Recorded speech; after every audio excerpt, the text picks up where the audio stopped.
There was a scene in the Mm. movie that almost made me say, I don't need to keep going. I can stop right here. I'm done. I'm throwing in a towel. Can you guess what that scene is? Hi, I'm Shamar Griffith, codenamed Comic Shams. And I'm Andrew Tejada, codename Arate.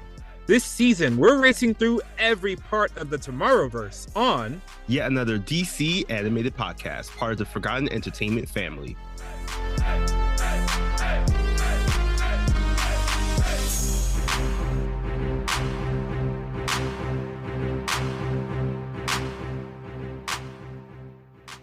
Welcome to yet another episode of yet another DC animated podcast. My name is Shamar Griffith, codenamed Comic Shams. And I am Andrew Tejada, codename Arate. Andrew and I have known each other since 1996. That was a year Reinhard Genzel and Andrea Ghez demonstrated the existence of a supermassive compact object at the center of the galaxy, later identified as a black hole. This is relevant today for two reasons. One, like a black hole, a lot of things get destroyed. And if you watch all three in a row, you might feel like you've fallen into a black hole. So it's really relevant on both areas. Damn. All right. With that, we're going to wrap up this episode of the podcast.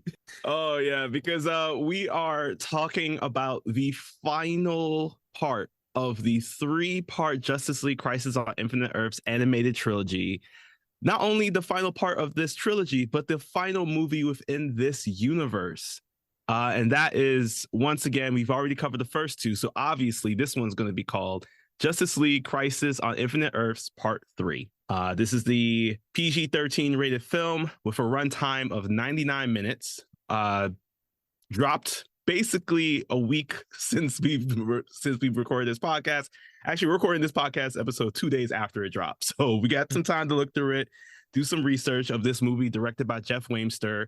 Once again, screenplay was written by Jim Krieg, who sat down and wrote, basically these three films plus a bunch of others within the Tomorrowverse, with animated services done by Maven Image Platform, who's done work on Harley Quinn, Invincible, a bunch of the latter half of the DC AMU, and of course, the GOAT Invader Zim. Oh, yes, yes. They worked alongside Digital Emation, who's done stuff on Harley Quinn, Constantine City of Demons, Over the Garden Wall, and another GOAT show, Futurama. Look at these guys. What a resume. Right? Pulling in numbers here. So for our cast list, once again, we have a lot of our cast members returning, except for one, which was a very interesting change, which I'm not mad at the change. But to start it off, we got Darren Criss, who's returning as Superman, as well as his Earth 2 counterpart. Stana Katic is returning as Wonder Woman. Jimmy Simpson is back as Green Arrow. Aldous Hodge is Green Lantern, aka John Stewart. We got Jensen Ackles, who was once again voicing Batman in his last role, possibly as the character. Some highlighted characters. We got Meg Donnelly, who's returning as Supergirl and Harbinger. Jeffrey Arend, who is returning as Psycho Pirate, aka Charles Halstead.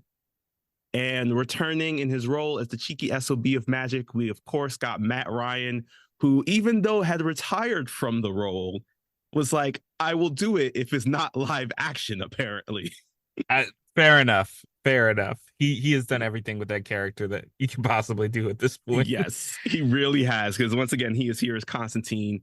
And finally, this was a shocking change because originally, when this character was introduced, he was voiced by Zachary Quinto. I don't know what happened behind the scenes, but today we have Corey Stoll, aka MODOK, aka the main villain from Ant-Man, the first movie, as our Lex Luthor today. Yeah, I did wonder when it's Corey Stoll's names came in the credits, and I have to say, I might rag on some things in this movie, but he gave a great Lex. Yeah. I would see a live, not no disrespect to Nicholas Hoult, but I would also like to see a live action Corey Stoll Lex. I think that could be real good. Mm-hmm. Especially because he already technically has the look. Yeah. I mean, you look at him, he's played a character very similar to Lex, and now he basically is Lex, but in this world, I want Corey Stoll as a Lex in some other productions. Like, it needs to happen. So I agree. All right, so with that, let us boom tube or zeta beam or get teleported to the bleed to begin the final ending of Justice League Crisis on Infinite Earths Part 3. Normally, I go strictly chronological order, but before we get into this, I have to ask. I'm going to pose a question to you, see if you can guess the answer. There was a scene in the Mm. movie that almost made me say, I don't need to keep going. I can stop right here. I'm done. I'm throwing in a towel. Can you guess what that scene is? Can you guess? And I'll give you a hint. It's when characters arrive. um I want to say there were a few. There was definitely one where we saw once again Supergirl unaliving the Monitor, and it was really long drawn out for some. Like we saw it happen. Like it happened. And then once again we saw like the heroes fighting against the Anti-Monitor once he came into their plane of reality. But I'm gonna go ahead and assume that it was after the 8-month time skip where Hawk Girl and Earth 2 Superman somehow were able to find Wonder Woman frozen in the bleed after she had suffered the effects of the Anti-Monitor, making us assume in the last movie that she had died. Clearly, she really cannot die.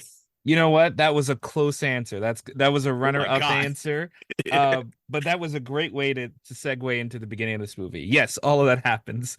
The movie picks up right where we left off, right in the middle of the fight. But as we've mentioned, Supergirl killing the Monitor for 20 minutes triggers a defense mechanism that transports all of the heroes to this dimension known as the bleed. All of the Earths and they're all transported into this alternate pocket dimension. And I have to say, I laughed immediately at the Anti-Monitor's face because it was like, meow, they're gone. Man, like he looked so sad. I mean, um, technically, he won. he did. Apparently the strategy of taking the worlds and moving them somewhere else, like Patrick would have suggested, was, really good. And yes, indeed, there is an 8-month time skip so they can find Wonder Woman on ice. Coming to Okay. you soon at like your local sports arena is Wonder Woman on ice. Right. And also, while we're trying to orient ourselves from this 8-month time skip, um, Wonder Woman gets frozen, she's fine, whatever. Um, she finds out as she's walking around freshly unfrozen, freshly thawed, that resources are running low for all the worlds. I don't quite understand why, because they just moved their Earths, right? Like the resources should be the same Should be the amount of same. resources they had Yeah. prior Like, to. unless every Earth was getting stuff from other planets, I don't see how they could run out of resources. There is a point in which they talk about natural disasters. So I'm assuming like it's only targeting food sources like the Ang Gang targeting the Cabbage Man. So that's the only thing I could think of how we could be running out of resources.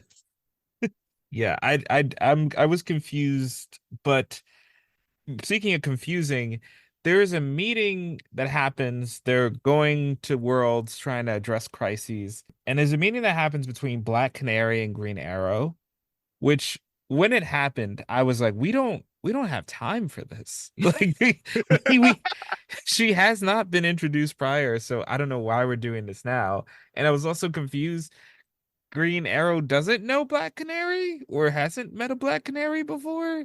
Yeah, because he makes it a point, and he's just like he's shocked to learn that she's Black Canary, or at least like Earth 2 Black Canary's daughter. And again, I agree with you. It was not the time to introduce this, I don't know, this meet cute that they tried to set up. So yeah, it was like a weird break away from the action because at this point too, we're seeing basically all the world that they're on, Earth 1 be the world that I'm assuming it's like some form of metropolis, and this Black Canary from Earth 2 is working alongside the team here. But the most important thing that happens, because all of that was just nonsense, the thing that drew me in was the presence of not the dinosaurs coming through the bleed, but the people following the dinosaurs who decide we're going to take down these dinosaurs because we've been doing it since a short from the earliest parts of this universe. Ding, ding, ding, ding. You have found it. This is the point of the movie where I almost gave up.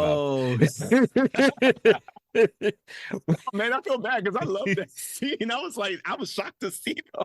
Because when I saw The Losers, and if you haven't remember these people, we don't blame you. It was in one short, a short we have to talk about at some point in the future, in depth. But in its essence, The Losers, you would only see this short if you had watched Constantine House of Mystery, and not just that, you watched the whole DVD or digital feature where this short was optional for you to watch. You did not have to watch it. When these people from the short, who the last we knew had died going through a portal with dinosaurs, when all of them were revealed to have survived and came back through that portal, rushing through to save the day, single-handedly fighting off the dinosaurs. This is when I realized that nothing that happens in this movie matters, and that's why I was ready to throw in the towel. But honestly, the thing that kind of won me back was what Aquaman did.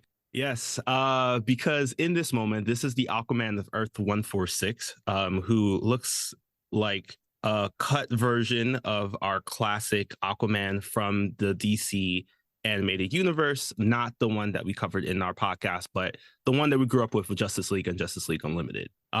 He's fighting a dinosaur and he's ready to take it on. There is a moment in which Lois Lane throws a pail of garbage at the dinosaur's head. It was a scene. I kind of wish we kind of created some kind of sense that these two would have known each other prior to this.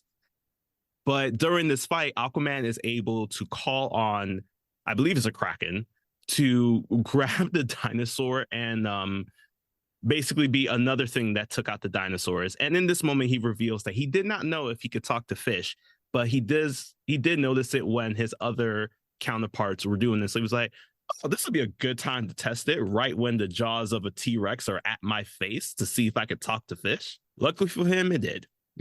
Mans was ready to die. We'll get back to that's that. a common theme. So pretty much out of freaking nowhere in the next scene, we get the Council of Villains, the Injustice League, which has not been established in these last two movies. It's just you got Joker, you got Lex, Poison Ivy. I think Solomon Grundy was on the council. Why? What advice do you need from him? That was my main question, because I was just like, well, what does he do? Is he like the head of security or something? Does he just chill off on the side? I don't know, but he's got a seat at the table, and at this point, Joker, he's saying, "Oh, dinosaurs crowding Earth. That's like a blame filler episode." And movie, you don't get to wink at the camera if you have not, unless you've been batting more than 500. That you didn't earn that. You didn't earn that line. I'm sorry. And another thing the movie didn't earn is Lex reveals he has a secret plan that hinges on the fact that he's captured Psycho Pirate. When the hell did that happen? In the comics, it doesn't happen either. There's a better explanation for how Psycho Pirate was kidnapped, but this is not. It does not work in this story whatsoever. But I guess, I don't know, this might be a hit or miss, but something that might work in the story is the entire Bat family versus Nazis who have stolen all the weapons of every single Arkham Asylum inmate. So while I gotta say it's a better setup from our previous film, this was absolutely bonkers to watch. Yeah, I'm gonna give it to you here. I absolutely love the idea of like street criminals, or I guess in this case, I'm not gonna say I love and that in the same sentence at all. I don't want to I don't want to take it on context, but I love the idea of people grabbing the tools of Arkham inmates and using them out of context and how effective they may or may not be with them. That is a really cool setup. So I'll give it to that. I did enjoy they had the mallet, they had Bane's outfit, which made somebody turn into green Kool-Aid. But the most I important did one, also. yeah, Oh, I think yeah, we might have the most important yeah. thing. Which move over Captain America because now I want the most patriotic image being Batman Beyond me and the Nazi to the face. Yes. He may not be the most jacked Batman Beyond. That was goes to the Nazi who exploded. But yeah, this was a fun idea. Weirdly, in the middle of it, the Dick Grayson Robin implied that he kills people. I sometimes like Yeah, I don't know why he we he needed that. he apologizes, but they were Nazis. Yeah, and that would have been a cool conflict to introduce 2 movies ago, but in Mm. any case, in the middle of this massive battle, Batman gets hit with fear toxin. And if you're a longtime listener, you know how I feel Mhm. that 50% of Batman's rogues galleries use some kind of chemical warfare, use some kind of aerosols, some kind of toxins.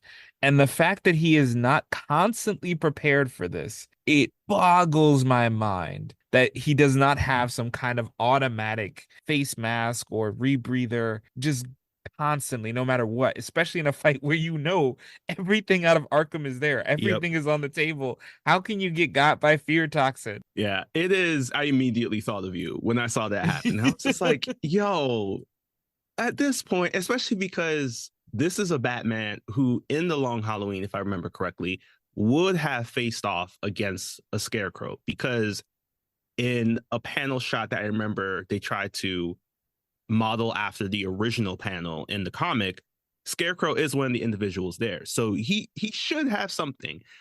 Like even if it's like a plastic cover over the mask, if you really want to make sure that people see your face to show this is a reason you're not to shoot at me, that's a deep joke, y'all. Just put something, install something. So Batman gets full on hit, and during his fear induced period, he starts to see not only dangerous clowns coming at him, which gotta say it was very scary to see this because it's like it was like a different version of Joker, but not quite Joker.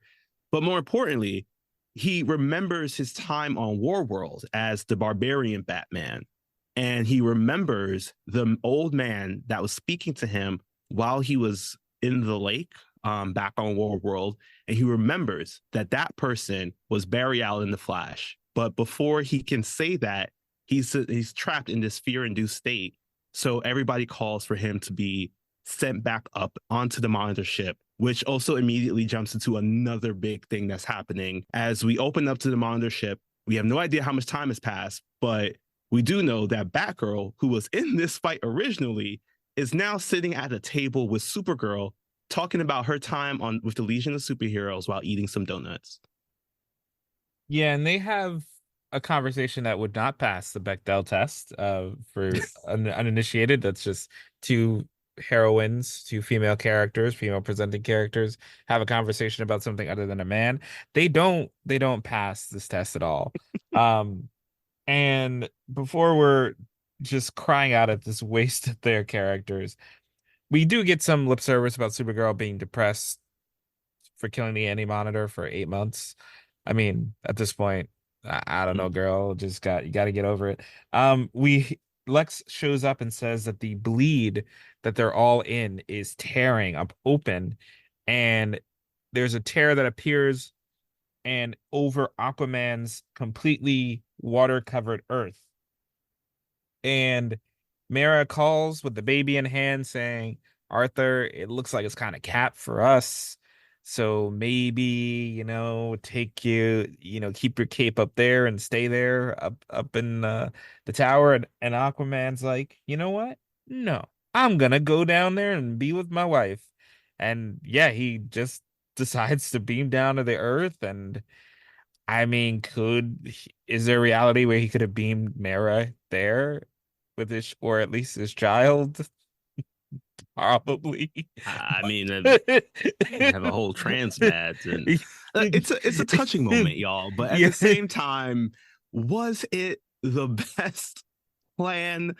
I think this movie tried to dial too much into like we're going to truly wipe out things and not think about, because they're even in the conversation, their main goal was to like, let's set up some ships to go and protect them against the anti-monitor, which is like, I'm why not just use the ships to teleport them away, which would lead to the, hey, you have a giant transmat. And this is going to sound messed up. It probably can't save everyone, but you could probably save a good amount of people, especially if it might be individuals who might be able to help in figuring out a way to stop the anti-monitor. I think this Aquaman sacrifice is a touching scene. It's a touching moment, but I think what ends up happening about this for me is that like I haven't spent too much time with this particular Aquaman, that the scene feels in a way hollow, but at least you understand that like this is him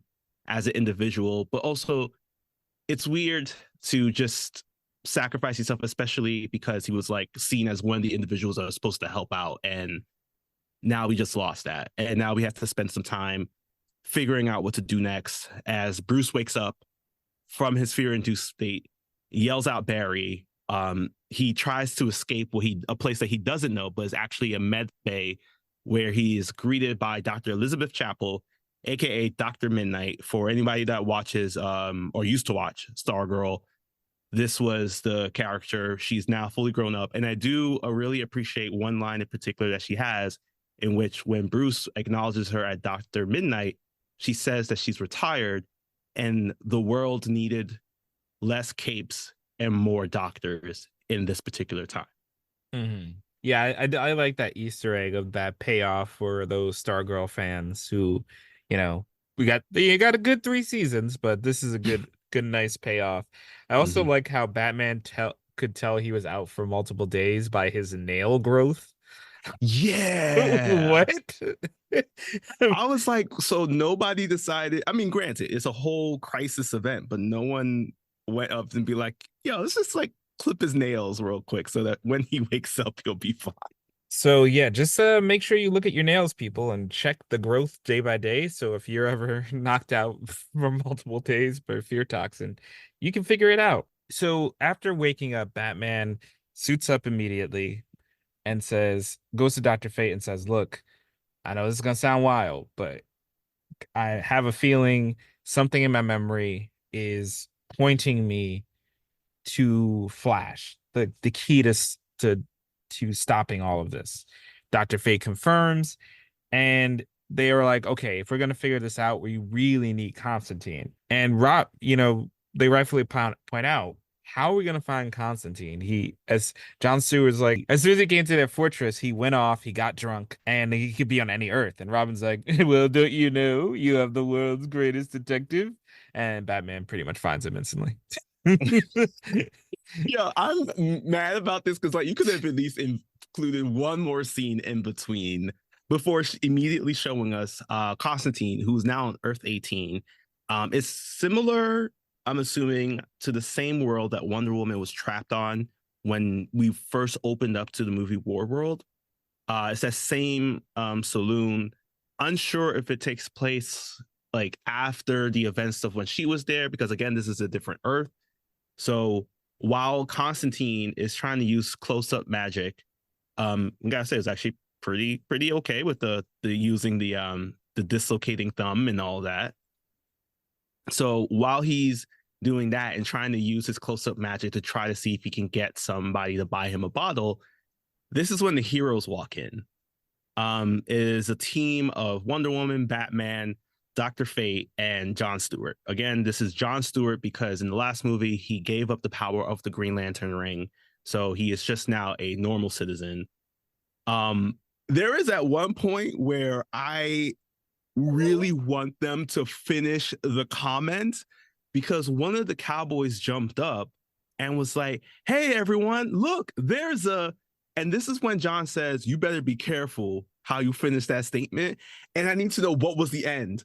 What was the end of that statement? Because this is might turn John Stewart into the hero that we needed all along. Yeah, there was and speaking of missed opportunities, everyone in the bar, understandably, and this was a nice thing I wish they would have done a little bit more of in the movie.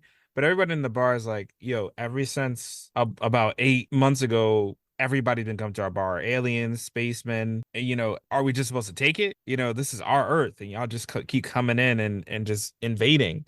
So Mm, they're about to get into the shootout, but Dr. Fate just takes out everybody's guns and says, hey, everybody chill.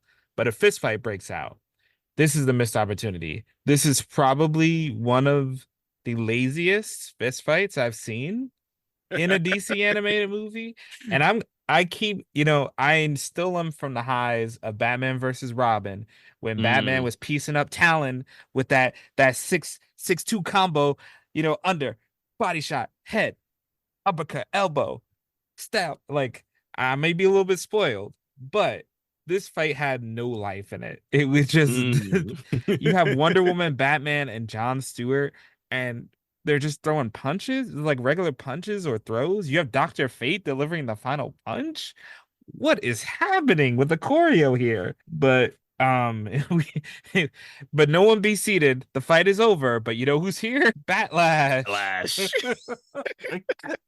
Batlash, yes, the man that we met back on War World who was shot and died in the arms of Wonder Woman. There is a moment in which she addresses the fact that she met a descendant of his on another Earth, but he had died in her arms, and he just says, "Lucky man." And I was like, "I'm sorry, what? You wanted to die in her arms?" Like, Why is dude. everybody wanting to die in this universe? So as Batman calls for everybody to leave the premises, Batlash is the one who's able to get everyone out. And now is their time to try to figure out how they can sober up Constantine to figure out what does he know. There is a fun little moment in which Dr. Fate does cast a little bit of a spell, one to figure out how old Constantine is, and he realizes that Constantine is impossibly old, in fact, older than the multiverse itself. So this is where things are picking up. It's just like there, Constantine is the person they're looking for. But more importantly, he conjures up a glass, a very nice looking goblet to just splash in Constantine's face to sober him up. And I was just like, was there not other water sources nearby that didn't require this level of magic? Like, you literally had a whole spittoon thing going on in this movie, and this is what you decided to go with. Speaking of deciding to go with things, we hop on over to Earth 2, the home of the Justice Society, where our heroes from that film originally were young and spry. Now they're old and weathered, as they try to save every single person from the natural disasters that are occurring. And now an anti-monitor appearing in the sky to deliver a final antimatter blast. Yeah, and man, a Starfire dies for nothing here. This Bro, is there were so many heroes that died for nothing. and all the heroes are just kind of devastated at losing this Earth. You're about to lose more Earths. And Lex shows up and says, it's trying to figure out how did the anti-monitor find the bleed? How all of a sudden after 8 months, and Lex is like, wouldn't it be weird if somebody let him know? And apparently Lex's idea was he made a deal with the anti-monitor to spare his specific villain Earth in exchange for giving him locations of other Earths in the hopes that Lex could observe and find Anti-Monitor's weakness. And here's another underappreciated aspect of the movie that, again, a little bit more of this would have been great. But while most people are like, oh my God, how could you do that? You're disgusting. You're despicable. We should kill you for this. Dr. Light, pragmatist, is like, what did you learn? Like, Mm, I like this like layer that something that could have been played with more is like what heroes, where are their alignments morally, mm, is like, are they willing to make a hard call for the greater good, against Superman, who is like all good. It's like, something that would have been fun to play with. But we get that sense, and they decide, and Lex is starting to come up with a plan to find the weakness. But meanwhile, in something completely different, Dr. Fate is able to get into Batman and Constantine's shared memories, and we go back to a familiar setting where we finally begin at the end. Yes, we hop ourselves over to the end of Apocalypse War. We see every single hero who had experienced everything at the end of the movie that was able to survive that. And it is wild to have this like living this moment once again, especially because you're seeing everything. You're seeing the Spectre. You're seeing our heroes who were there. We're seeing we learn about Darkseid in this reality, and more importantly, we learned what Constantine did, what he suggested to Barry at the end of that film that led to this whole brand new universe. And if you're unsure about what in the world we're talking about, don't worry. There's an entire season of our show, a first season dedicated to all of these movies. So definitely check it out. 15 films. Now with this thing, I think we bump it up to like full 25 saga. Like it's kind of wild. But here's a brief recap. Constantine begs Barry, knowing that he in the past created this whole brand new universe after the events of Flashpoint Paradox, tells Barry he needs to do it once again. He needs to go back and change it so that Darkseid can never find us. So Batman sees how Constantine casts a spell on Barry to force him to rewrite history, which opens up the moral dilemma of like, hey, you mess with time, you can't be doing that. Like you don't know what ramifications it could lead to. And we see exactly how it plays out, where Batman and Constantine continue to follow Flash through Apocalypse as he has arrived on there just before the events of Justice League War, in fact. So we're going back to even the first film in that entire saga. And they notice something that every single time that Flash goes by somebody, they just like immediately die. It's not even like they were knocked out. You can actually see the blood pouring out from their mouths. And there is a good question, which I will commend this movie for doing, where they do try to tie up any kind of plot holes or anything like that, in which Batman asks, how do we know that this is what happened? Because this is Barry's memory. This is not any of our memories.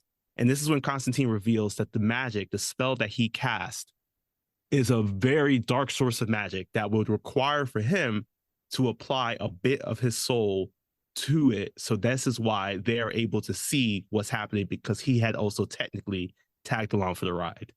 We got Horcruxes, people. Yes, we do. So before we solve that mystery, we dive back and we lose another world, Commandes, who's still wearing them dirty, tattered jeans he was wearing in the previous universe. And honestly, he's like, well, probably for the best. I was like, did you not have friends on that? Like, bro, you were just like, forget it. Also, wait, wasn't it? I thought it was destroyed in the last movie. No, because his gorilla friend blew Solovar. himself up. Solovar. Oh, okay. Blew himself up against the shadow demons, but I guess the implication was that actually worked. Damn. All right. Shout out to Solovar. You a real one, brother. For a pointless sacrifice. So this is where after seeing the Commandes Earth get thankfully put out of its misery, Lex figures out that there's an opening. If they have enough light energy, they might be able to destroy the Anti-Monitor. And they figure the light energy of 52 suns exactly can... Where'd that number come from? Random, just here on the floor. They figure out that the 52 suns, if somebody could hold the energy of the 52 suns, they would be able to punch a hole in the Anti-Monitor. And he's like, this is a job for Superman. And the younger Superman, I don't know why the older Superman didn't even try to volunteer. Like, bro, do something. You have done nothing. You even ran away in Justice Society World War II. Yeah, he didn't even offer. Jesus, guy. But yeah, so Superman gets ready to volunteer for this task that holding the power of 52 suns and releasing it will likely kill him, but he's ready to go up for it. But before yet another person that is ready to die, we go back into the flashback. And we see why Constantine sent Flash to the specific time. It's because Darkseid here is still a baby. Uh, yes. So I can't believe I'm going to say this. James Rhodes, aka the War Machine, when in Avengers in Avengers Endgame got it exactly right, but also maybe wrong. Anyway, as Barry walks up to the baby Darkseid, I don't usually say this, but Darkseid was a tough looking baby. Barry is ready to do the Speed Force Killer special where you just like vibrate your hand to end someone's heartbeat. But Barry doesn't do it. And it's right as Batman and Constantine are going back and forth, like, Barry wouldn't do that. He's not the type of person to kill a baby. And Constantine was like, don't you think I already planned for that? And he reveals that he used even darker magic. So this is like a super Horcrux now at this point, that anybody who is around Barry at that time would automatically die. He turned Barry into Typhoid Barry, as he calls it in the movie. And he reveals that even though Barry left without laying a hand on Darkseid, he had been around Darkseid in this infant form long enough to kill him, and therefore never having to subject the world to the wrath of Darkseid as it was happening in the previous universe. But he reveals that Darkseid is a fixed point in time in the multiverse and that he must exist.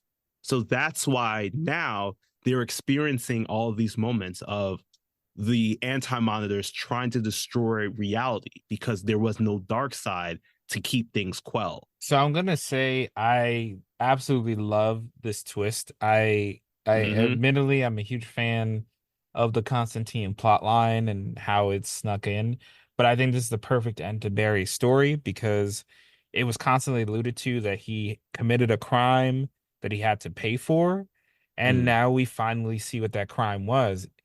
Unknowingly, he did this, and his reward, even though he does fade out of existence, and that's his punishment, he did at least get to warn his friends and point them to the key to saving whatever was left. So I do like that he definitely doesn't get off the hook, but he does get one last chance to be a hero in the end. How did he know to tell Batman this when he was dying? Anyway, the next part of the movie. So Superman is ready to absorb the 52 suns to charge up the energy to fight the Anti-Monitor, but Supergirl flies in. And this was pretty predictable. I mean, Supergirl was full of guilt. She was the one who killed the Anti-Monitor, so she feels responsible. I didn't love how she said, I should have died. I was tricked. I let myself be tricked by the Anti-Monitor, even though you tricked me. I didn't really like that kind of use of language. I think it would have been stronger if she just took agency and just straight up said, "This is something I have to do. I want to. I was chosen." Like it could have come from the angle like Anti-Monitor, the Monitor chose me, and this is what I'm going to do. I think it would have been a stronger. But in any case, she flies into the sun, not like Eternals. She does survive. And The funny thing about that though is that it comes up again later in the movie, and we'll get to that. But like, it's done significantly better in the follow-up scene, in my opinion. Because I'm just like, I agree. It felt like her saying that she has to make this sacrifice because she was the one that got tricked. It's like many of our heroes got tricked throughout the entire universe at any point in time. There was an entire movie where World War II superheroes got tricked by Nazis because of what Psycho Pirate did. And there's also the whole element of Psycho Pirate. He's heavily removed from this movie after playing a big part in the last film, but no one seems to acknowledge the things that they have experienced. And Superman, given the fact that he gets pushed to the point where he decides to make this decision, doesn't even offer to, in this moment, is very un-Superman like, in my opinion, to not even be like, give her some words of confidence. Granted, he is interrupted by Captain Atom when he trying to grabs him back, and it's revealed that the anti-monitor broke through again. But this is the issue that I have with this particular um relationship between this Superman and this Supergirl, is that we never really see them actually engage with one another. Every scene, it's like when we first meet them, he sends her off to a different time. When they come back together, he has no idea that Harbinger is Supergirl at a certain point until she reveals it to him. And in that moment, they're in like full on crisis mode. They don't, we have several time jumps throughout all three movies. And at no point could they even show us like Superman and Supergirl, Superman who's been dying for someone to be like him, and Supergirl being like, well, this is the cousin I had to protect. We never see them actually interact in a way where they acknowledge any of their actual missions that they originally set out on. Yeah, I don't want to get too much into the point because I don't want to get into actual accidental spoiler territory Oh yeah, for yeah, another thing I actually like. yeah. But I will say that My Adventures with Superman in Hmm. season 2, there's a relationship presented between Superman and Supergirl that to me there feels more organic and with a lot less time than the Hmm. movies had to develop the same kind of relationship. Because even though she'll be in episodes, but if you break down the time allotment you have between them, it's about the same. So I think it was a product of they didn't really build up their relationship enough. So there wasn't more for Superman to say here or fight harder to stop. Also, why couldn't multiple Kryptonians go and share the burden? Yeah. Not clear. But what is clear is the anti-monitor is here. He is using his what is that Sasuke thing? The Susanoo, whatever the Yeah. hologram avatar of yourself. He's using that. And um the fight looks like they just have not enough time. They still need Supergirl to charge up. And to make it matters worse, Lex's eyes start growing red, and he's like, turn off all the phasing devices, and it looks like things are really gonna go to hell. But on instinct, Superman says, you know what? I know his eyes are growing red. Lex's eyes are growing red. Trust him. Do what he says. I Hmm. don't, I know it looks like he's being taken over by the anti-monitor. Trust him. It is then revealed that Lex is not being taken over by the Antimatter. He's being taken over by Martian Manhunter, who is here on War World. I He's hate y'all. War I hate World. y'all so much. How the heck y'all made War World come back? I hate y'all Oh so much. no. I had trashed this movie because I was like, there's no reason for this movie to exist. The world was destroyed, and clearly it wasn't. Bull, bull, I say, bull. The most outlandish there's a lot of Deus Machinas in this movie, but this one explaining that War World with the explosion we saw, that we all saw and was replayed, it didn't happen. Because you see, War World can't self-destruct. When we thought was an explosion, dumb, stupid idiot heads. No, that was no explosion. That was simply War World transporting itself to another dimension.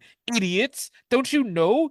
Couldn't you tell? But yeah, War World is intact. And Ooh, yes. So John is using Martian Manhunter John, to be precise, is using War World's light power to blast the anti-monitor, and it is briefly effective, but he says it still needs a little bit more juice. And luckily, because anti-monitor works like a Final Fantasy boss, his final attack takes a long time to charge. So Martian Manhunter decides to go pay Psycho Pirate a visit because they're like, okay, War World runs on emotion. So if we can get everyone on the same emotion, maybe we can fuel the world enough to make a difference. And Psycho Pirate's like, I'm not sure I can do this. Also, what emotion do you want? We never Thank you. find out what that Yo, that emotion was my main is. question. Because I was like, you could have said anything. It's one extra word. And we just have to assume it's hope. because Superman said at one point, and you know Superman's all about hope. But literally, this could have all been the hatred that like Kendrick Lamar had put onto us, onto Drake. So for no anymore. It is baffling to me. Even more baffling is that John Stewart just gets another Green Lantern ring. Remember that noble sacrifice he made? Forget about it. That was the last movie. Someone just is like, hey, I was on Amazon on Earth 58 and they just had a bunch of Green Lantern rings lying around. So I thought, here, you'd like to have one of these. So the Green Lanterns use their willpower to hold back antimatter, which was apparently always on the table. And now it's Wait, but before time. you get there, No, I do you want go. to bring up. I need to say this. Yes. Green Lantern, the animated series, somehow is continuously surviving in these worlds.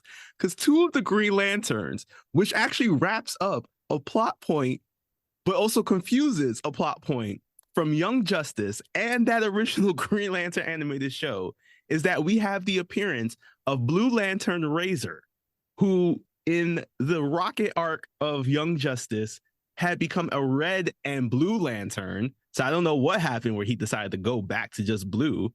But also, it wraps up the story in which he found Aya, the Green Lantern that he fell in love with, that was originally the ship they were on, that was turned into a Green Lantern because she had enough willpower as a ship in the AI.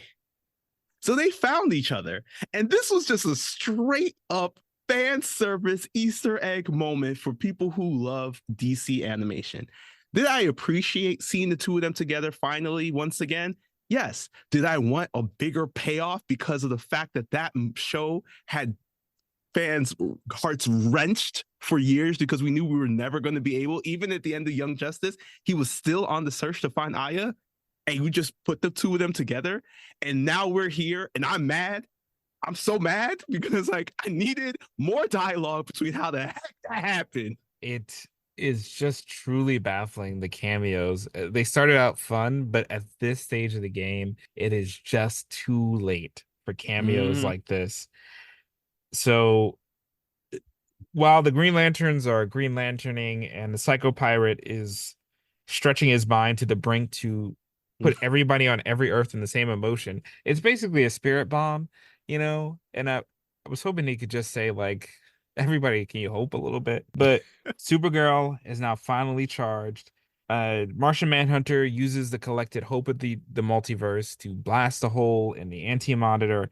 Supergirl flies inside of the Anti-Monitor and uses final explosion. It's super effective. And Anti-Monitor is dead. And in the wake of this noble sacrifice from Kara, Superman takes his cousin into his arms and screams so loud that the multiverse can hear it. Though, I mean, like, I guess I didn't know how much you really cared about her, man. Honestly, it was truly just to create the iconic image of Superman holding his cousin's lifeless body from the original comic run of the Crisis on Infinite Earths issue number 7. This is the original cover, and it's probably the most like used, probably actually the I don't know how many times, but I would say like second or third most used scene within DC animation or DC production in any way, shape, or form. Because we saw it again also in going back to even to Young Justice again, when Kilowog was holding the dead body of Tomare when he made that sacrifice to protect the Kryptonians and I think the heroes. So it's used a lot. I did appreciate the fact of seeing it here. I do have an issue with how it was used because in the scene it's a 2-take where Clark does the whale, it echoes out, and then immediately jumps back into showing the scene. And I felt like it would have just been better if they either reversed it so that you didn't see all the planets and then jump back to the scene, or just keep it that you just hear the whale and it's just a still shot of it, because that would have been more effective in recognizing that Kara, who had this whole entire speech about how she had been living on borrowed time because she should have died on Krypton, and now Again, also if you could have built up the storyline in the relationship between the two of them, it would have been a bit better. Yeah. Yeah, this moment rings again, the like a lot of moments in this movie, I really wanted to feel the weight Mhm. of her loss, but here it just doesn't. I mean, because everything's ending, too. It's like it just didn't hit as much. And speaking of things that didn't hit as much, the plan didn't work because it turns out in a big exposition dump, they find out, oh, what you just did doesn't actually matter because it turns out that because Constantine sent Flash back in time to kill Darkseid, and apparently Darkseid was a fixed point in the multiverse, which I've watched a lot of time travel stuff. That's not a thing. You got a fixed point in the timeline, but a fixed point in the multiverse where everything branches out. I've never seen that, Yeah. but we don't really have time to dissect that. But essentially, the anti-monitor only exists to balance out the scales, to reduce the number of universes, because if it keeps expanding infinitely, everything is going to collapse. Unfortunately, this comes after Loki season 2 and after Beerus God of Destruction was introduced, so this concept doesn't feel that fresh. But ultimately, a bunch more anti-monitors show up, and the heroes realize that at this point there is nothing they can do to defeat that many anti-monitors. Though I do appreciate one of the funniest lines of the movie is Lex going like, we got to figure out this kryptonite. And it's like, what? I have a storage unit of kryptonite just at the ready. Like, doesn't everybody? Like, just he's having fun. And at this point they realize they need a miracle. And guess what? They have one. They have a miracle. Yes, because hopping back to another movie that we had a little bit of an issue with, the Legion of Superheroes movie. During that film, we learned that Brainiac, the original Brainiac, who was introduced at the beginning of that film and was quickly dispatched, found a way to survive a millennia and is going to try to use this machine that was created by the controllers of the universe to fight against a crisis that was coming up. Obviously, this one. But at the end of it, Kara was able to stop Brainiac, but not before he was able to turn on the machine to create the circle, taking over all of time.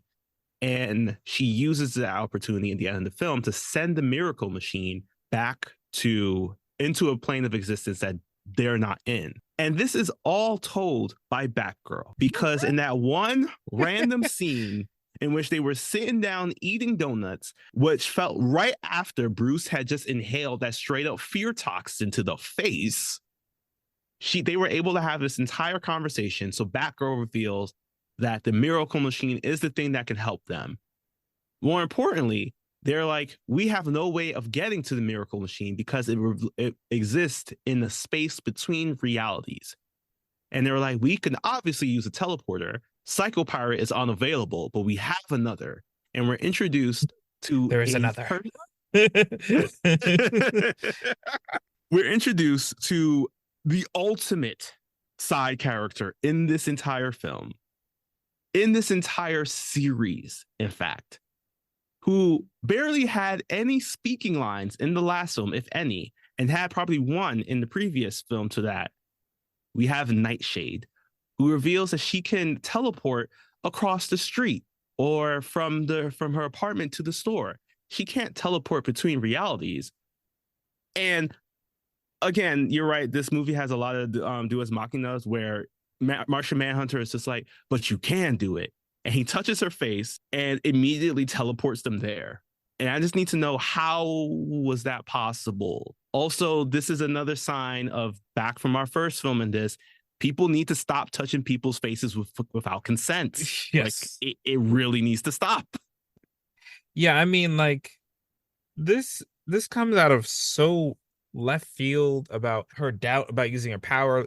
Later, she's like, I can't move anything so heavy. And it's like, how do we know? You've never just teleported somewhere. Right? You've never had a challenge like this before. And at this point, if they had brought in like El Dorado, like it would have made more sense. Because at least we kind of seen him somewhere before. But she's not important after the scene at all, and I'm not exaggerating. She's gone now. So Yeah, she is. after this, so they go back to the coordinated Earth to decide what they're going to do. And they're like, okay, we can't all go back to our own worlds. That's what caused this problem in the first place. What we can do is create one world where all heroes are fused into one. They forget everything that happened here, but they have a shared history. And Superman's like, I don't really want to do that. But Lois makes a good point. And this is actually real written, Lois's rebuttal of like, if just there's a chance that a little bit of hope of what we were survives, isn't that worth it? Isn't that worth risking it? Like, yeah, we'll restart, we'll do it all again, but maybe that's what has to happen. And it's a nice speech that echoes the sentiment of Apocalypse War, where they're like, Constantine's like, maybe we'll make all the same mistakes again, but it's going to be better than this, right? So the only problem is that they didn't bring enough AA batteries to turn on the machine, and Radio Shack is closed, so they need a sacrifice. And this is where, again, the running theme of this movie is everyone is just ready to die. John Constantine's like, you know what? I'll volunteer as tribute. I'll do it. But before we can see the sacrifice plays out, we see another Earth destroyed. And this Earth contains the greatest Batman of them all. Yes, there's so many Batman throughout the universe, but one will be forever iconic in our hearts, in future generations and generations of past. And that is the one, Kevin Conroy. We are introduced to Earth 12. I wasn't confused about the designation about this because I was trying to figure out the connection, as there were other Earths that had a numerical connection to what happened with it, such as Teen Titans World being Earth 2003 and Super Friends being 508. But Earth 12 is the home of the DCAU. This is the world of Batman the Animated Series. This is the world of Justice League to Justice League Unlimited. And we also have to assume the world of Static Shock. So in this scene, we have Batman, once again, very much like in the intro of the show, of the original series, standing at the top of a building, lightning happening around him, dirigibles all around, and Joker runs up on him. And they're having this back and forth about the end of the world and how Joker's so fortunate that Batman decided to spend it with him. And here's when we get the final lines of Kevin Conroy as Batman. I know that I can never do this line justice. So instead, we're going to link a clip of it into our show notes so you can see it. You can understand why is it that we've loved Kevin Conroy as Batman so much. Is to me a great send-off, especially because everyone was so hesitant about what will be his final words as Batman, because we originally had the game Suicide Squad Kills the Justice League, which many felt it did not do justice to what this man Kevin Conroy has done, not only for the character of Batman, but for DC animation and for our hearts in general. So I'm very happy to see that this particular scene and what he said was his final words, because it is exactly what I would expect from the man who brought to life the Batman. But what about you? What did you think about this scene? I think it was I think this is what when the creators sat down to write this, I think this is what they were looking for everything to feel like this scene. You felt the history of it, and it was a chance to say goodbye, because even if they were to try to revive that series, we wouldn't have Kevin Conroy. Mark Hamill's probably not coming back to do it. He's largely retired from the Joker. He keeps saying that, but he's largely retired. So it's like, this was a good moment in time, I feel, to say goodbye as DC is entering a new phase in the entertainment business of this new universe that James Gunn is trying to create. This is a great time to say, all right, we appreciate what you did. Goodbye. We're going to send you off on the best way we can.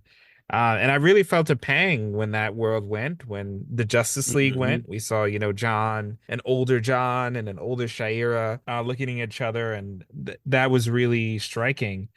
And even seeing the Teen Titans universe, that's I screamed out. I was like, no, why Yeah. couldn't it be Teen Titans Go? Um, getting destroyed. And I'll get into that later why these scenes were the best and possibly the worst scenes in the movie. But before we get to that, we get back to the Miracle Machine and it reveals that Constantine's sacrifice is not accepted because after going through everything with the pariah, he's no longer immortal. I guess he stopped being immortal in Yeah, I think between it was. scenes. I guess, yeah, I guess he's not immortal, but he was just like a long lasting dude, I guess. Yeah. But in any case, Miracle Machine says, I need something more everlasting. If you want me to create an everlasting universe, I need something everlasting in exchange. And Wonder Woman goes, hey, I'm immortal, and volunteers to sacrifice herself. And this really could have been good, like really Hmm. good, because I like the little detail Lex is smiling in the background as it's happening. It's like, oh yeah, this is good. Good for Yes, me. finally not me. Yeah. But there is so much buildup in this scene. There's so much back and forth, and it's like, first of all, there's no other option. So there's no point in even arguing about this. And secondly, because this movie has already featured at this point three prominent characters who have willingly sacrificed themselves for the greater good, Hmm. doing a fourth one, it just it doesn't hit as much. They're trying to go for like a soul stone thing from Endgame. Yeah. And in that movie, Black Widow was the first sacrifice, so it was really jarring.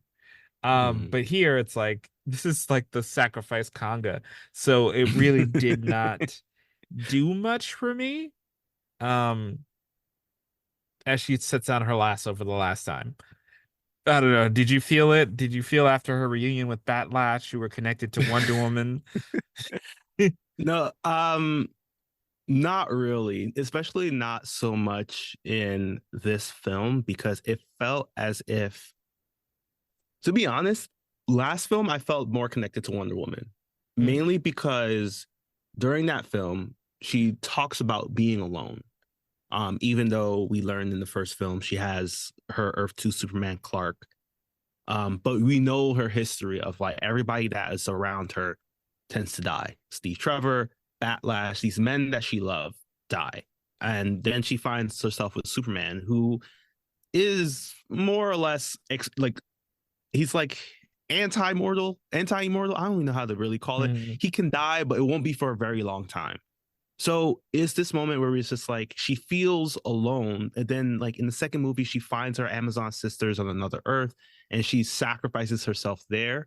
And that's why I would have felt better about if she just made that particular sacrifice and we didn't reintroduce her in the beginning of this film to do this particular sacrifice because it just feels as if it's her story continuing and there's no true like character development. Like the moment that we wanted from her was the last film of her sacrificing herself, showing that she's not alone. I think here it sets her up to be like the saving grace hero, despite not really ever really having that role throughout this entire saga or even in the other film, because there are many other people who had already stepped up in big ways. And for her to do this, I mean, I did appreciate the line because I thought it was a fun way to do it. Of like when her Superman Earth 2 Superman tries to protest against this, she reminds him that he's mortal, but he's also so good.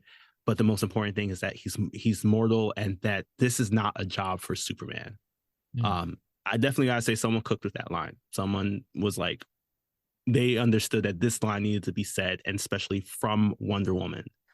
But I do feel like she needed something else. This sacrifice for all people and all humanity needed to be built up a little bit more versus her constantly saying, I feel so alone and so distant from humanity. Because even in just thinking back to the first the DCAMU, where Wonder Woman had that whole scene where she's talking with the girl Raquel about the ice cream and she's bonding with humanity here. At no point does in this film does she bond with humanity outside of like the Justice Society. And yes, it's with Steve Trevor, but he still feels like a larger than life character because he's teaming up with these superheroes who, from a, a regular non superpowered individual, if he's working alongside them, I will still see him as like someone who is like a top tier individual. And every Hmm. single person she deals with is like that. So it feels a bit hollow, her death here, in my opinion, because it's a big sacrifice, but it felt like they only really brought her back to make this sacrifice. Yeah, and furthermore, too, when you think about it, they're all technically dying anyway. Like Yeah. they're being amalgamated, sure. Like it's like their counterparts are going to be combined into one, but for all intents and purposes, their consciousness is dead here anyway. So this particular sacrifice rings even less hollow because it's not like I sorry we got to keep making Endgame comparisons, but it's the easiest way to explain this. In Endgame, Black Widow gives up her soul. Iron Man dies. If these are spoilers to you, I don't know why you're here. Um, but those are permanent sacrifices. Everybody else that endured the 5 years of the blip, they get to live on with this trauma, and they could have sacrificed. Any of them could have made the ultimate sacrifice, and it would have been meaningful because of what they endured and the world that they were opening up, the world that we knew they were connected to. Wonder Woman is giving her life 2 minutes before it ends anyway. It's Yeah. like she just gets everybody else gets an extra 2 minutes. So this sacrifice of all of them, all of the sacrifices in retrospect, you can argue how significant they were or how necessary they were. Like if they had found the miracle machine a little bit earlier, like all of this could have been avoided. That's why you don't write multiple day ex machinas into your plot, people.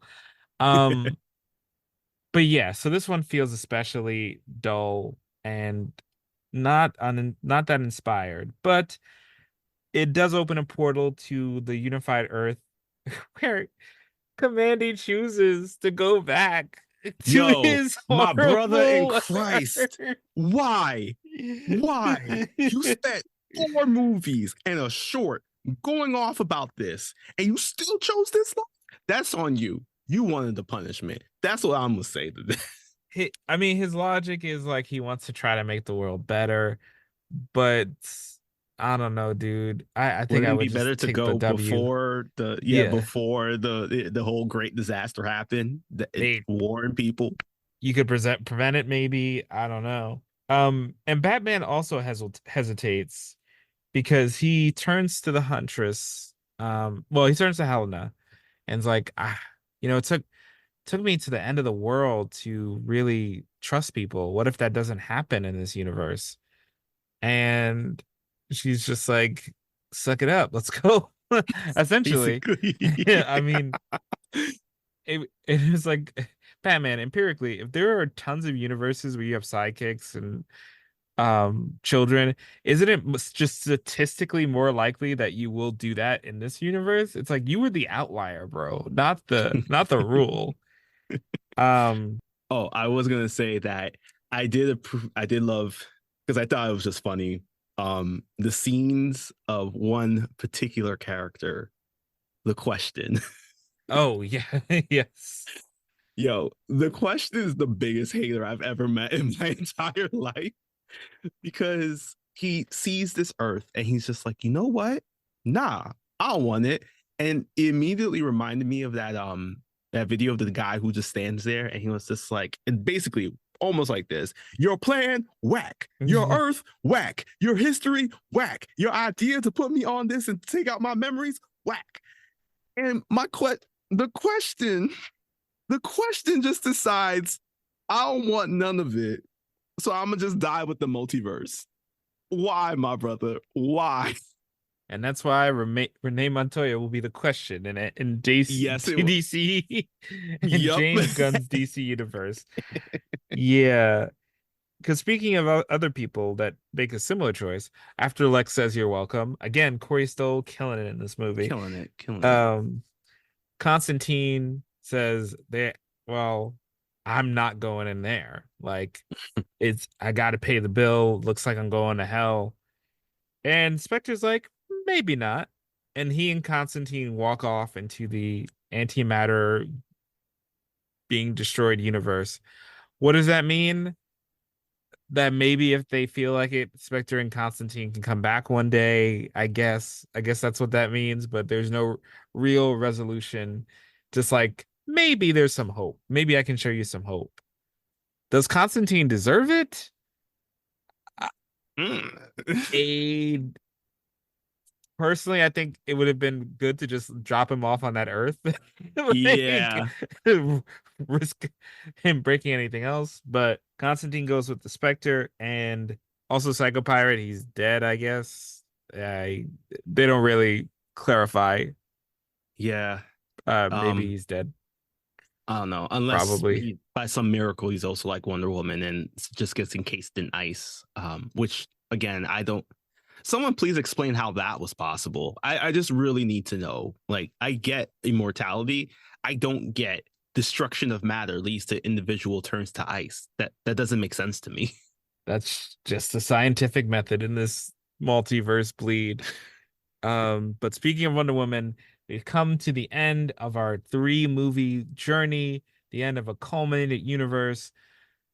Back on Themyscira, a young Diana is testing her limits with her boundaries, looking to her mother with pride, and ready to face the world because that's what this whole trilogy has been leading up to. Mhm. Wonder Woman. As possibly a non-immortal individual, because there's a quick line in which her mother comments saying that princesses are immortal and she looks pleased about that. So Mm. yeah. That's it, guys. We're done. Yeah.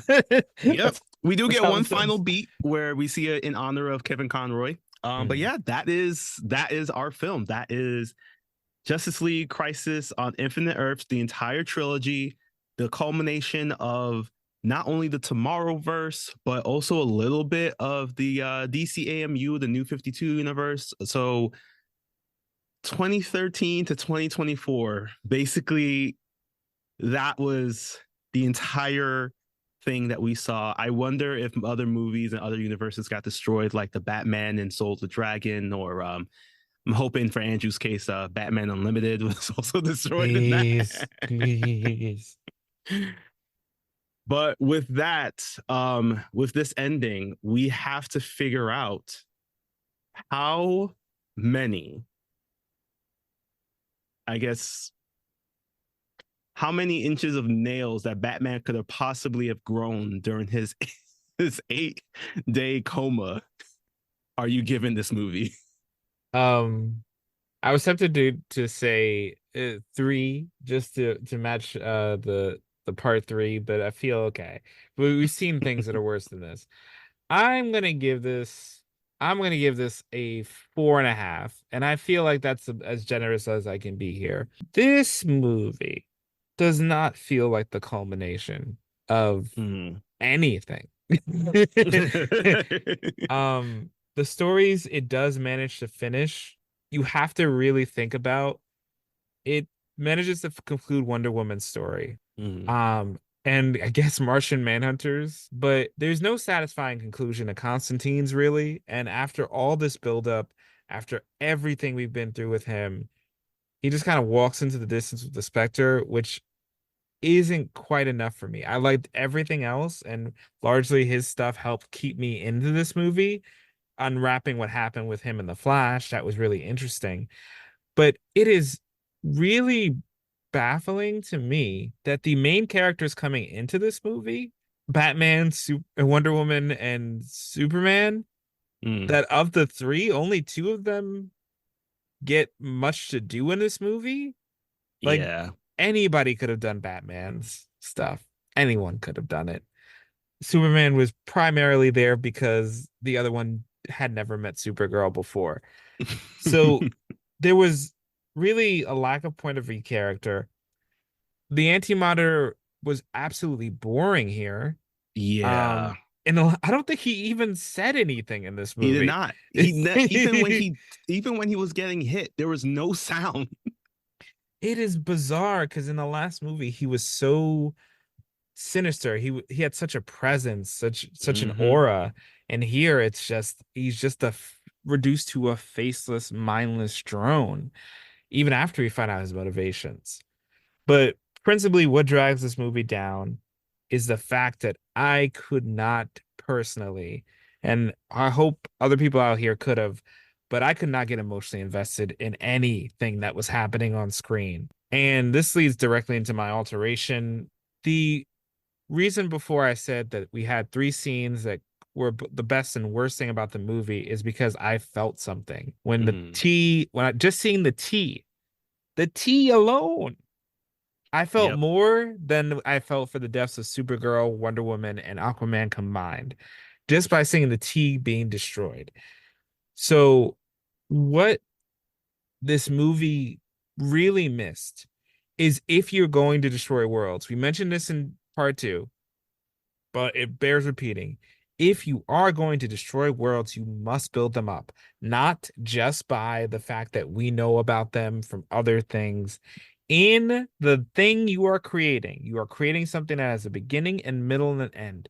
If you want to do something in that span that has an impact, you must build inside the movie, inside the story, why we should care about this. Sorry, got to go back to Endgame one more time. Natasha's sacrifice in Endgame is not just sad because if you watch Iron Man 2 and you watch Ultron, it's not just sad because of that.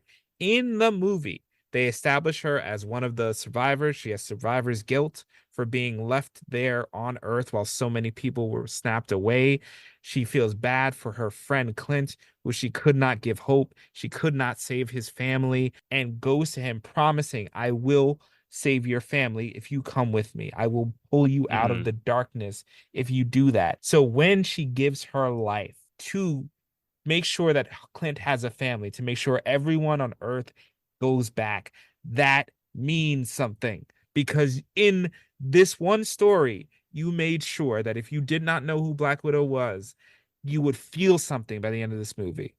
This movie does not do this. Crisis does not do this so many times. And if it had only done a version of this movie where we have Kevin Conroy's Batman, doesn't have to be in here long, maybe somebody from Mhm. the Justice League universe. We have somebody from Teen Titans ported into the universe. Instead of this random Dick Grayson we've never met, bring in Robin from Teen Titans or Yeah. bring in anybody from Young Justice. Bring in any of those characters. And in the course of these movies, we see their Earths go.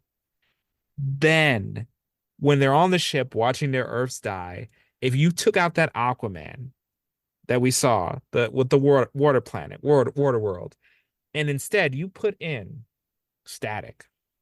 Mhm. Static is on the ship, and he's seeing his Earth about to be Dakota be destroyed, and he's begging to go back. That scene would hit for us. Yeah. That scene would mean something because if you don't have the time to do everything I talk about in Endgame, the very least, if you're going to destroy something beloved that we love, the Justice League universe, the Teen Titans universe, they deserved at least 2 seconds of screen time prior to you blowing it up. So that's what the movie really, really fails to do is to create the emotional connections that would carry us through, that would get us to the credits. It does not bother doing this because it is so interested in throwing everything at the wall, bringing in every character that was introduced in the movies and shorts, despite if we feel them, despite if we like them. The losers didn't need to be here. We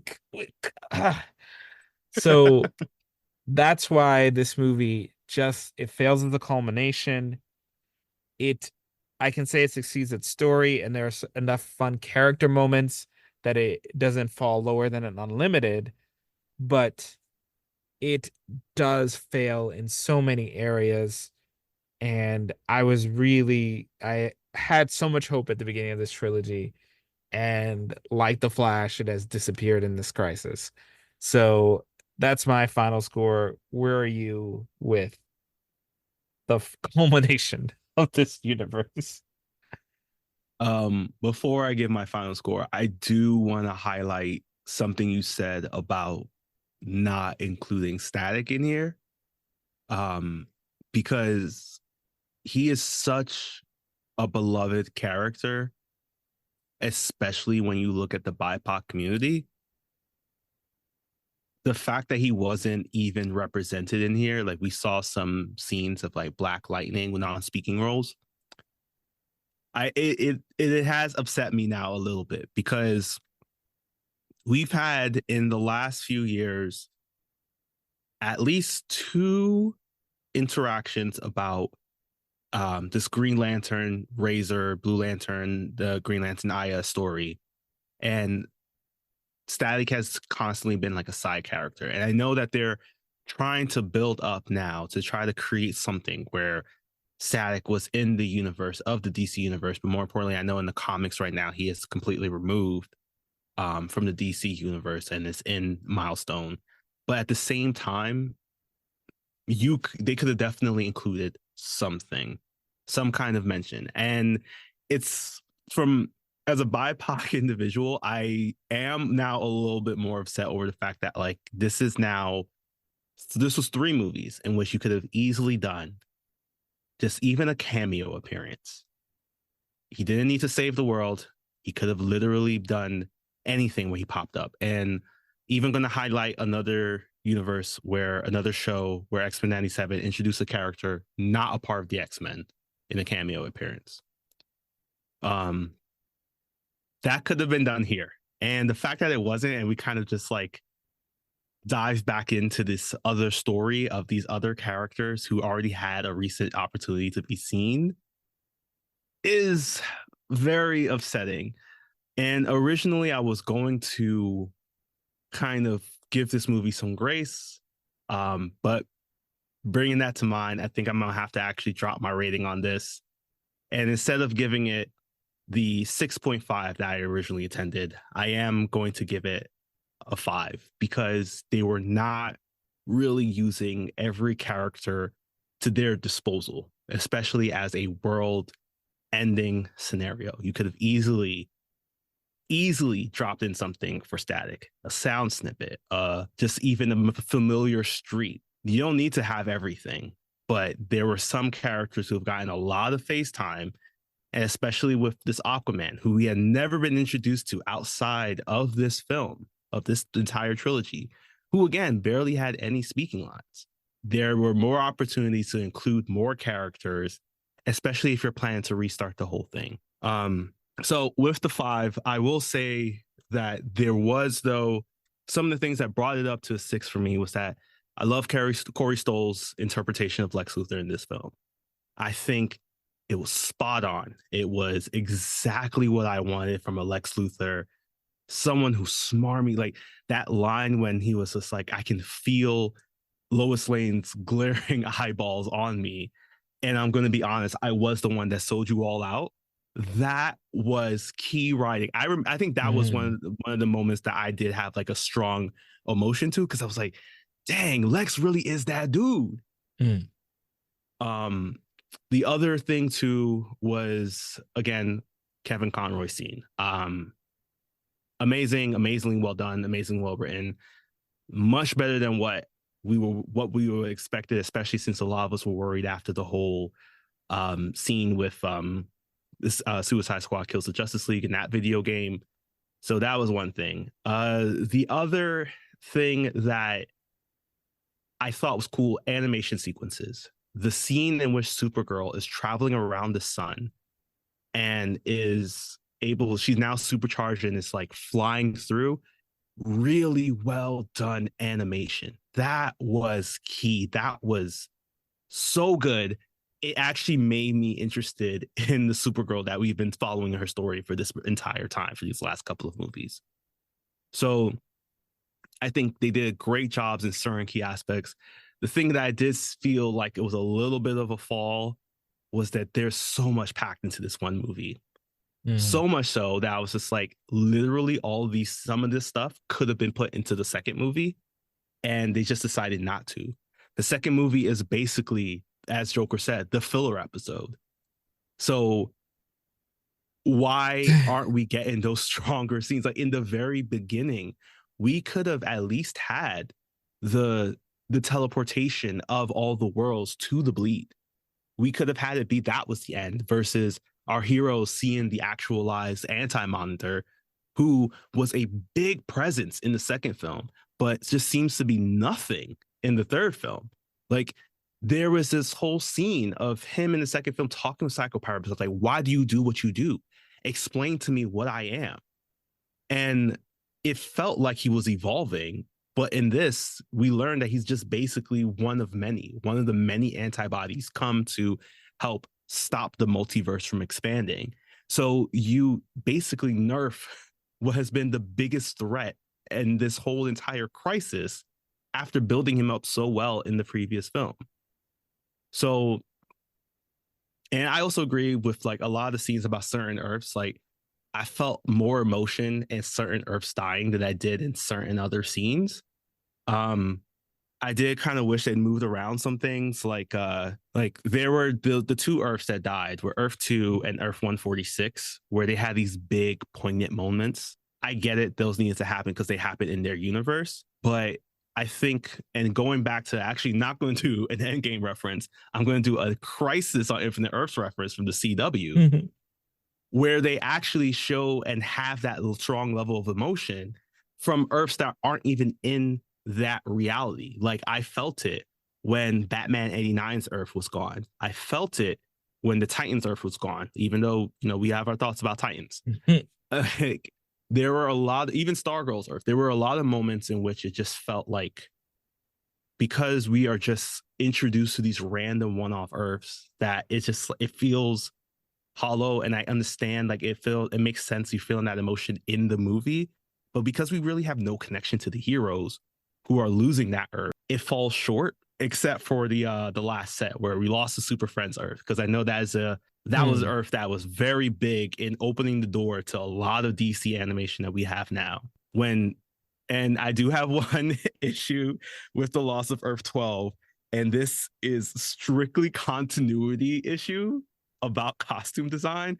And I promised myself that I have to say this, because I can't say that I'm a DC animated fan and not be upset over the fact that they used the Batman animated series suit and design with Batman and Joker, but then followed up with the Justice League Unlimited design of Shayera having her final kiss and embrace with the Justice League version of Green Lantern.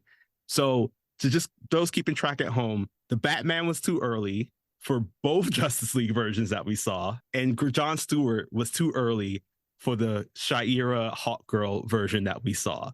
So I know there's been a lot of gripe about that online. So this is a little bit of hope, y'all. It might not be our Justice League Earth or DCAU that was actually eliminated. There might exist in a pocket dimension. I don't know.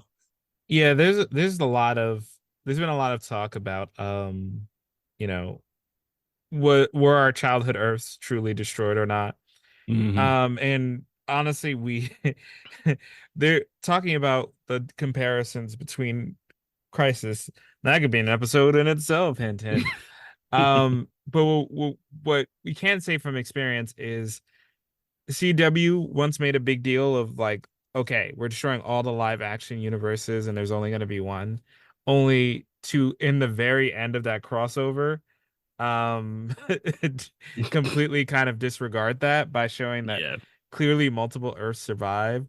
So I think what we're supposed to understand is that after a crisis event, the barriers between Earths became thicker, so they just couldn't tell other Earths survived, and they thought they were the only ones left.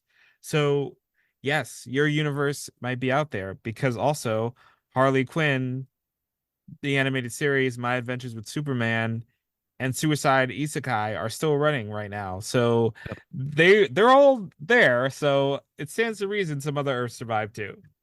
And we also are going to have Batman Cape Crusader, which is confirmed to not be connected to the DCU. That's supposed to be James Gunn's stuff. This is an Elseworld, so this could potentially be the rebirth of this DC universe that we thought we had lost here. Remember back in the day when they just said like, okay, this is part of a thing and then everything else isn't? Like, can we just do that now? Like, Yeah. there's so many like, this is Elseworlds. Sorry, that's a tangent for another podcast. But also probably like a 3-hour long episode from us. But yeah, 5 out of 10 for me for this film. There were a lot of scenes in which I did appreciate, but there was a lot of scenes in which they could have dived in more with that I wish they did. They did fix some things that I had issues with in the second film, because that one was just walking garbage at points. But I will say that this film, while it wasn't as great as the first Crisis film, it is a good follow-up. It's a good second place contender. They did a great job, I think, in trying to figure out and explaining of like why things are going to be more finite now. And I gotta give it up to, once again, some of the characters in these films, like Question and Dr. Light.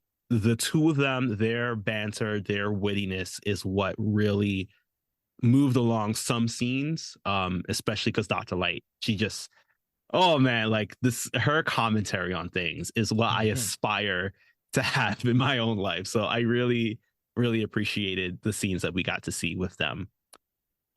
Scenes that I don't think we actually got too much of when they adapted this movie from its original comic run. Now that we have wrapped up the film, I could actually talk about finally the last 6 issues of this story because it somehow takes all 6 and eliminates a big part of the original story. Oh, I'm so shocked that they went their own way. So yes, let's talk about quickly the true ending of Crisis. As we've mentioned, this movie adapts the 12-issue miniseries that was put together in 1985 to 1986 by Marv Wolfman and the late George Perez. In the previous episodes, we talked about issues 1 through 5. The first movie, which talked about the introduction and gathering of all the heroes, and then the second movie talking about the heroes trying to figure out what to do as the Anti-Monitor's presence starts to grow, but also leading to the death of the Monitor because the Anti-Monitor was able to sway Harbinger and Psycho Pirate, which we saw happen in the last film. Now we get a chance to see some of the big moments happen. There's a lot of similarities, but obviously there are several differences. In the comic, the Anti-Monitor is actually really, really properly introduced. And he's not just some antibody created by the universe to stop the Earth from expanding and growing, the multiverse from growing geometrically as the movie does. Instead, he is the actual antithesis of the Monitor. When the Monitor first was trying to find out the secrets of the beginning of time and all that, he had created the Anti-Monitor. So they had both lived in their own planes of existence, with the Monitor in the matter universe and the Anti-Monitor in the antimatter universe.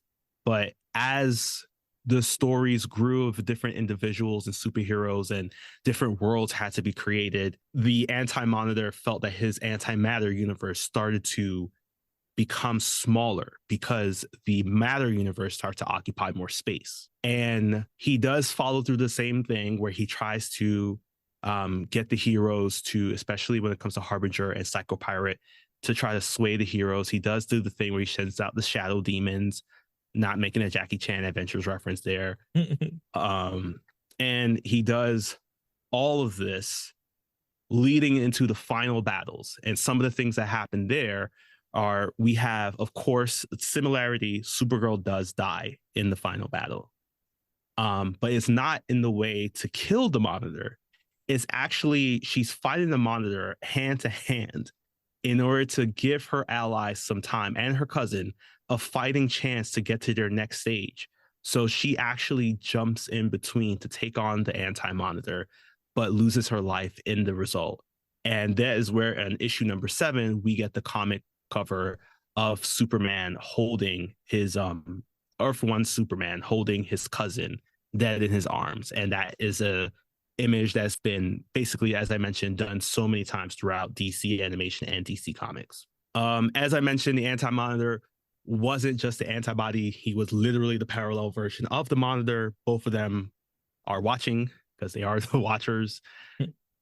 And he was super coherent. more so than we see in this film. He actually has a plot. He actually has a villain story. He actually has everything. He doesn't quite look like I don't really know how to describe it other than like Hugh Jackman's robot in Real Steel. It doesn't look like that at all. He actually looks more like a robotic juggernaut. X-Men reference there. And as he is thinking about what to do, some of his plan includes destroying different Earths, to taking them away using his antimatter wave. He actually kidnaps Barry Allen, the Flash, and uses this as an opportunity for him to power up his antimatter cannon, something that he is planning to use to, as he travels back in time to the creation of the universe, to try and turn it into a fully where the antimatter universe is the prominent universe. And that's why for a very long time, actually, I think in the early 2000s, especially with shows like the Green Lantern Adventures and I think the end season of Justice League, the first one where they do the time hopping adventure, where they go back in time and see a hand that's holding the cosmos, and that's supposed to be the big bang of the DC multiverse or universe. And he's trying to go back in time to that moment to turn it into the antimatter universe. Thankfully, Barry is able to destroy the antimatter cannon, but in doing so, he also sacrifices himself. So that leads into him not only saving the heroes, but also saving Psycho Pirate, because he was able to place Psycho Pirate in the same place that the rest of the heroes were. But this is where we see that Wally West sees his mentor, his uncle, die right before his eyes. And later on, he will then don the Flash costume, becoming the new Flash. Next thing, there were too many Earths in this movie, and the comic knew that too. They actually only worked with 5 Earths in this entire comic. That makes a lot more sense. Yeah. So in this comic with the 5 Earths that make the jump after the Monitor did die. So that one was actually very similar to what we saw in the movie. The Anti-Monitor actually takes these 5 Earths and melds them together to create a singular plane of existence. So all these versions of the heroes are actually on the same plane of existence. So we get a chance to see Earth 1 Superman working alongside Earth 2 Superman. So I think this is why they kept trying to force this presence of the Earth 1 and Earth 2 Superman in the movie. But what they missed out on was the presence and the impact that Earth 2 Superman had in the comic, and instead kind of put him more so as just like, this is Wonder Woman's boo. And no offense to that, like, it happens, but at the same time, I understand they probably couldn't do as much as they wanted to do with them, because in the comic, Earth 2 Superman is actually married to Lois Lane, the Earth 2 version of her. And he survives a jump from his Earth being destroyed, along with Superboy Prime, who comes from an Earth where he's the only superhero ever. And all the other heroes are more so fictional characters. So for those trying to picture it, think of the Adventures of Superman and Lois, kind of that kind of style. And then Alexander Luthor Jr. of Earth 3, aka the Crime Syndicate world, which was why I was very shocked they decided to go with that route in the movie of taking him off the board completely in the first film, because he was supposed to be a character who had a very similar origin story to how Superman's story was, where again, Crime Syndicate, it is all of our superheroes who are basically villains now, but Luthor is a good person, and he sends his last son to escape the antimatter wave that comes for Earth 3. But along the way, he does get touched by its presence. So he is now a being of matter and antimatter energy, and it allows him to open portals, which is enough of an energy source to weaken the presence of the Anti-Monitor. And this is how they were actually able to start thinking about ways to kill the Anti-Monitor. So it wasn't just a random person opening portals. Right. The last big differences are, one, as I mentioned, the Earths had been originally melded together versus the creation of this monoverse by the heroes. So after they won the day, they were able to live on this Earth. Again, they forgot everything. However, Psycho Pirate is the only one that does remember, but because of his ramblings about the events of the crisis, he's institutionalized. Oh, wow, that's really subtle on the name, guys. Right. Also, Earth 2 Superman, Earth 2 Lois Lane, Superboy Prime, and Alexander Luthor Jr. of Earth 3 are, as we saw, there were some individuals that didn't make the jump over. These are these individuals in the comics as they decide to reside in a pocket dimension, which becomes a big plot point for a follow-up crisis, Infinite Crisis, where Superboy gets a little upset about what's happening with the Earths, with the main Earth now, because he feels that they're not living up to their potential and they're actually wasting the Earth. I'm assuming that he probably saw global warming and the climate crisis and elections of certain people, but that's that's besides the point. Oh yeah, Earth would be toast in a day. The biggest thing, the biggest difference is they touched on it for this last part of the trilogy, but Darkseid actually plays a bigger part in this story than just being a fixed point in the multiverse.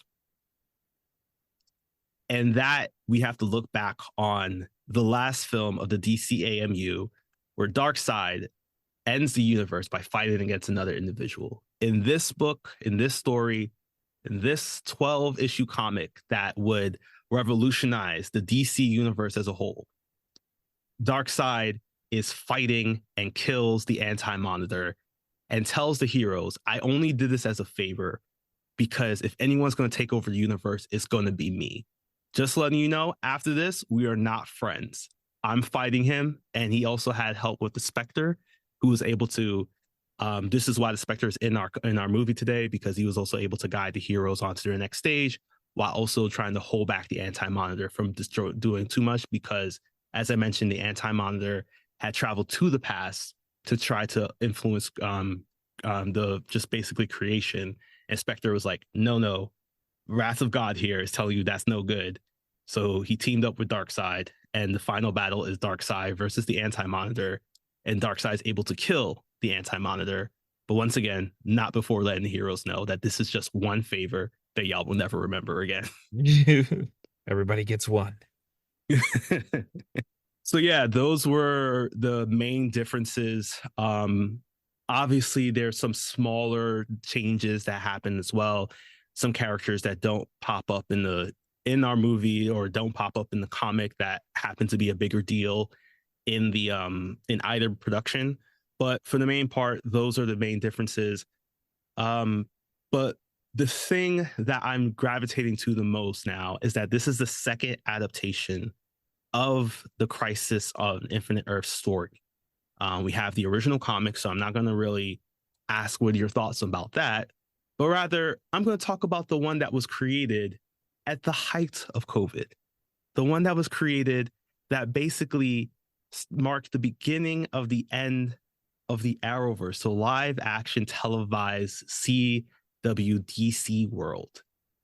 If you had to sit down, because they're both actually about the same length of time, maybe about like an hour difference, because, DC and CW had commercial breaks. If you had the opportunity to sit down and watch all of it all together again, which one are you hitting play on first? CW or Tomorrowverse? No question, it's the CW. This actually got me excited about the idea of watching the CW again, because again, we could go about it for forever, but the main thing the CW universe got right was it focused the main brunt of the crisis on a very tight group of characters from 5 shows. Not similar to the 5 Earths you were talking about. So it was just 5 shows. And so even if you didn't know every single character from the 5 shows, you still had an idea. There was still a closed loop. And whenever something went wrong, you really felt that. So even though, again, coming out of the crisis, if you look at things too hard, it doesn't make sense. In one show, for example, 2 people could occupy the same space and it was a joke. But in another show, there's a whole plot point about how 2 people can't occupy the same space and they were both dying. So there was some debate on how it all worked after. But the journey there was really rewarding. It had a lot of buildup. to it. 2 years worth of buildup. So Yeah. it was really well done. You do have to really get the full effect, watch a lot of television to really get the full effect of the crisis. But as it stands alone, you still can get through it relatively well. So absolutely, if I had the choice between the two, I'm turning on the CW one. Yeah, I'm gonna agree with you there. While there were some moments of the Tomorrowverse that I enjoyed, I think the Crisis was not the best. It wasn't really done well, in my opinion. I can see they were trying to highlight a lot of what was being told in this world and having that be what they focused on, because again, it's not like you're dealing with the entire DC universe. This is a particular set of heroes in a particular time. um I think they missed out on a lot because of that. Again, this whole entire universe was pretty quickly put together. They've been told many times, it's been commented on many times that they were only going to make the 10 or so movies that they did. There was no real determination of what was going to be connected, what wasn't going to be connected, especially because it was right on the heels of the completion of the DCAMU, where they did spend a lot of time in trying to only focus on the stories in the movies that like were going to connect. This one, we had some side quests left and right, so we had no idea what was going to play a part and what wasn't. And it definitely does seem as if they took more time to try to make us feel something about characters we were never introduced to within this universe, versus let's just actually focus on particular characters who we know. Um, Even thinking back, like there were several losses, like Brainiac 5, Brainy being gone in like the first movie. It definitely feels like a waste. It could have been done better, in my opinion. A lot of characters were just introduced to just get rid of, which is something I didn't really see in the CW. And they did a great job. Like, again, they did something that we've all weren't expecting, where they brought back Tom Welling. They weren't Yes. to be Clark Kent and revolutionize what happened in the rest of his story. So while we didn't get a chance to see the full reunion, we did get a chance to see that they were able to take a bunch of DC productions and make it make sense in this telling of the Crisis on Infinite Earths. Still unsure about how it applied to Flash, the Ezra Miller movie, because there was a cameo. Has never explained and probably never will. But I am glad to see that the CW, despite many people hating on it, because a lot of people are like, this is low budget superhero productions, they really did run televised superhero productions for many, many years and really opened the door to many people's concepts of the multiverse in a live action presence that I think most worlds and most productions and most companies are trying to do now. So Yeah, they ran. Oh, sorry. Yeah, I was like they walk for a lot of other people to try to run. Yeah, in a brief sentence of why that worked better here, when even if a world was going to be destroyed in the live action Crisis, there was careful care taken to how it was portrayed. You know, when they brought back Superman Returns, Superman, for example, they expanded his story. They didn't just say, okay, he's here and he's going to be around for a little bit. They concluded his story off screen and then said, okay, now we get to play with his character. And yeah, there were a few characters that came on and went, but the majority of the characters that were introduced, the majority of the cameos, they meant something. They advanced the story in some meaningful way, and there was an emotional connection, which in Crisis 3, sometimes one of those would happen. Sometimes none of them. So it's just really important. If you take anything from today's review, it's that when you're telling a story, if you're making it from scratch, Just make sure that within the bounds of that story, we care about the characters. You cannot rely on the past, on material afterwards. You have to assume this is the only thing people have. And if it is, are you doing the best job at bringing your characters to life and making us feel something for them? Yeah, definitely agree. And with that wraps up our episode here today, concluding Justice League Crisis on Infinite Earths. And not only are we concluding the Tomorrowverse, we're also concluding our time here as yet another DC animated podcast. We have blown it up, just like the Yes. antimatter. We've done a lot of antimatter. It's over. There is no more yet another DC animated podcast. It's done. It's dust. It's atoms. Yeah, we just want to take this time to thank all of you for listening and supporting us along this way. It's been quite a journey, but do not worry, because much like our superheroes here today and our villains, especially Lex Luthor, gotta thank him, we are stepping into our new monoverse, very much similar to what they did.